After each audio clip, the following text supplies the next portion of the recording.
Hi everyone, it's Heather Nichols and welcome to another Make It Monday. We're going to be doing some embossing with your die cuts today, and we're going to create this card with the Up, Up, and Away set and coordinating cloud die cuts. I'm going to use the regular die cutting sandwich in my Cuttlebug. I'm setting some Ocean Tides cardstock down. This is actually to protect my cardstock that I'm going to emboss the clouds into from all of the marks on my C plate. It's also going to do one other thing as well. So I'm laying my cardstock that I want to emboss on top of the dies and that Ocean Tides cardstock on the bottom. The cutting blades are facing down. And as I get that through, then I'm going to have my piece of cardstock that the clouds are embossed into, as well as on the bottom cardstock it die cut the two cloud shapes out, which then we are going to use on our project. I stamped the clouds with fresh snow ink with the cloud images from the Up, Up, and Away set. And there's the large and the small cloud. On the card with the embossed clouds, I'm stamping some kites because I want them to be flying up into the sky. The embossed clouds are actually going to look more like they're in the background.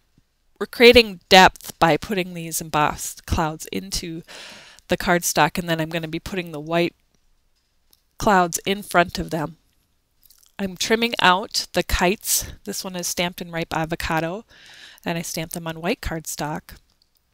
And I'm going to trim those out, and I'm going to use those on the fronts of the stamped kites that are on the little card front there. I'm just going to line them up with the kite tails. So there's one, and I've got another one out of pure poppy.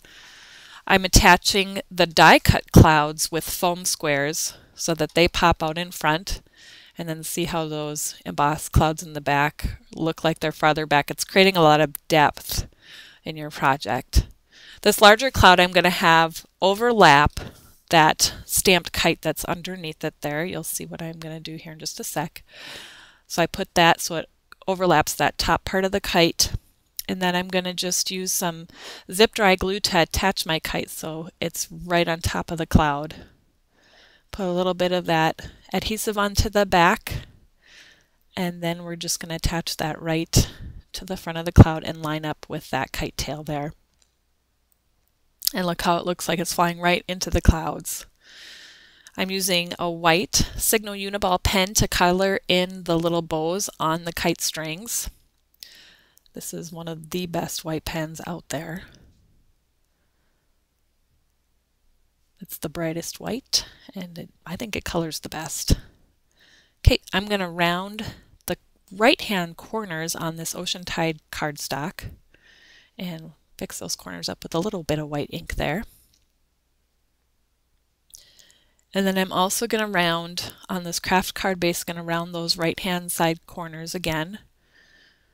So use the corner chomper to do that. And then use my fresh snow ink pad to ink those edges up. And I'm pretty quick. I really just swipe that ink pad along the edges. Now I'm adding a strip of red polka dot paper. It's from the Beautiful Blooms pattern paper collection.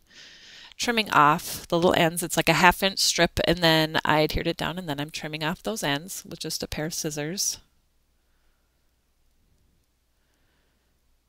And I'm adding a sentiment. I used the double-ended banner die, and I'm just attaching the little banner. It's cut from linen vellum cardstock, and then I'm trimming this extra little tail off. And once I have that set, I am pretty much done with my card. So you can see those embossed clouds just are setting back in the background and adding that depth into the project. And so we'd love to see your projects that you do with embossing with die cuts. You can link up on Nicole's blog. Thanks so much for joining us, everybody. We will see you next time.